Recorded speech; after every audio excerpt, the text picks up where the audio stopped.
Hello, I've got a short message for the charlatan who calls himself Cameroon's Minister for Defense.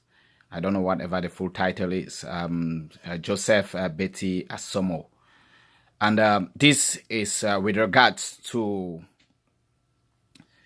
the letter that he published asking that security be tightened around certain neighborhoods in Yaounde, specifically Obili, Biamasi, and Etukebe, which paradoxically happens to be predominantly Anglophone neighborhoods.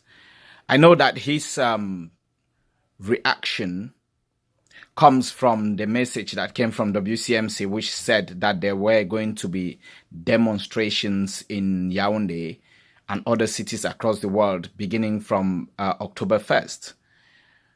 Now, there are many things that are wrong with the idiot and charlatan who calls himself minister and his assessment of the situation. First, WCMC stands for non-violence. They've carried out a lot of actions in the UK, which you, if you cared to verify, you would have found out had nothing to do with violence. And these actions were very, very successful.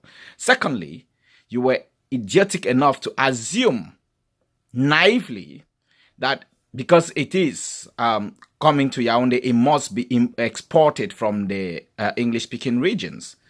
Now, I've got news for you, Mr. Minister. The people who are ready to go out and protest and challenge every one of your broken institutions are mainly Francophones. A large number of them do not, I repeat, do not live in Biamasi. They do not live in Obili. They do not live anywhere near Etukebe. Some of them live in Basto. Some of them live in Singa. So you see how your lack of experience, your lack of know-how, your lack of knowledge of what security or defense is, has just led you to the most naive of conclusions that because it is coming at a time when there is uprisings, there are uprisings within the English-speaking regions, it must be the English speakers. You naively assume that every other Cameroonian is happy with the derelict situation of Cameroon. You naively assume that every other Cameroonian is happy with how your military has been killing unarmed civilians. You naively assume that they are happy with the 36 years of barren rule under dictator Paul Biya and all of you, his sycophants. Now, it's not going to be as you think. Come October 1st, you will be hit from left, right, center. You will be hit from sides that you do not know. You will be hit in areas in Yaounde that you do not expect.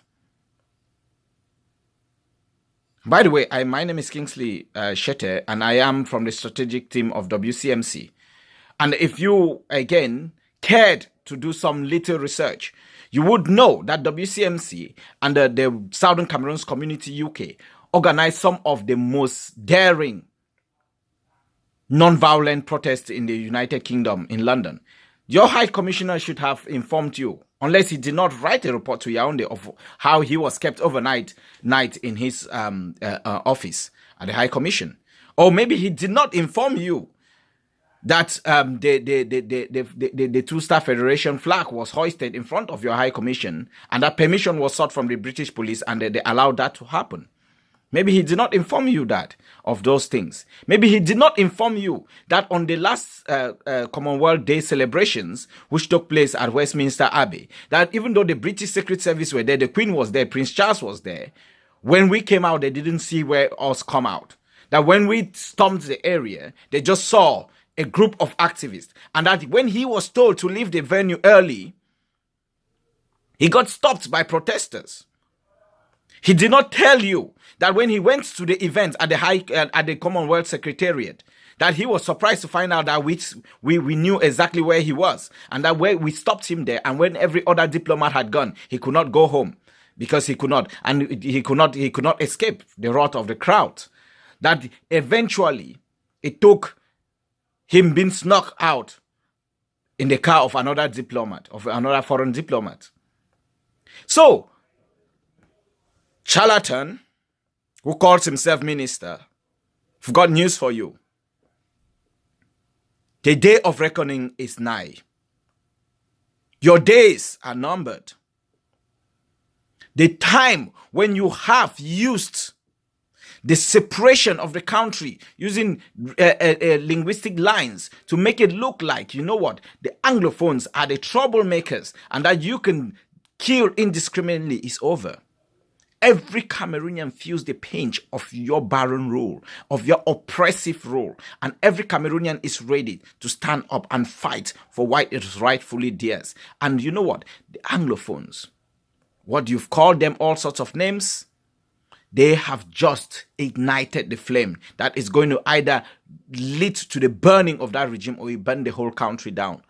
You have succeeded to relegate the war to one side of the country, and you think you can organize your elections peacefully in another side of the country. You have made it clear like it is two countries. Yes, and some people are right to claim that they are two countries because of how you've operated your military. One side is at war. One side is a place where no one is free to move around. They can be killed at any time. Life has just become short, brutish, and nasty. Whereas in another side, people don't even know what is happening. But guess what? You cannot keep a people uninformed for too long. They now know. And with your elections, which has, I would term your Waterloo, your downfall is coming. And you've just made the biggest mistake. You've just shown the world that you do not even know what you're doing. That you don't even know how to even secure your own capital. By targeting the Anglophones, you've just confirmed one thing. That they are the people that you would target when everything goes wrong. But now you've just got it wrong. And I just want to give you a heads up. Get your military ready. Get all your goons, all your zombies ready. They should be ready to police the whole of Yaounde on that day. They should be ready to police the whole of Yaounde. Let them not focus on Biamasi and Etukebe and Obili, because that's not the only areas that our guys are. And let me just give you another heads up. These guys have ID cards, so you will not be able to make them out by checking ID cards. Many of them are Francophones, so you will not be able to single them out because of their regions of origin. Many of them have lived in Yaounde and in the neighborhoods of Bastos and the Singer and some of these guys. They know, and they come actually from within your own network. So, sir, you just got it wrong. So get ready. Fasten your seatbelt and get ready for the ride. There comes a time in the life of every people when they rise up as one and say enough is enough. And the time has come for the Cameroonian people to say enough of this nonsense that you call a government. Enough of this nonsense where every action, every right is being suppressed. The right to life is being treated as if it is non-existent. The right to freedom of expression is suppressed with military might. The time has come when the people will rise up and say enough is enough. So you just watch out.